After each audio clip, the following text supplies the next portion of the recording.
సంఖ్యలు ఉన్నాయి, అవి సాతాను వేసాడు. వాటిని తెంచే ఖడ్గం ఏది? రెండంచుల వాడి గల ఖడ్గం. యవనస్తులారా, పెద్దవాళ్ళగారా, మీలో ఉన్న సంఖ్యలను తెచ్చుకోండి, మీరు స్వతంత్రులు అవుతారు. నా వాక్యము సత్యము, ఆ సత్యం మిమ్మల్ని ఏం చేసింది అన్నాడు ఆయన? స్వతంత్రునిగా చేయుదును.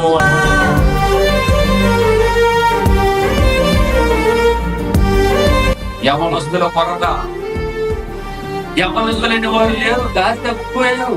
అలాంటి వారందరినీ పర్లా సన్మార్గంలో తేవాలి అంటే ఒకే ఒక మార్గం, దేవుని మాటలు.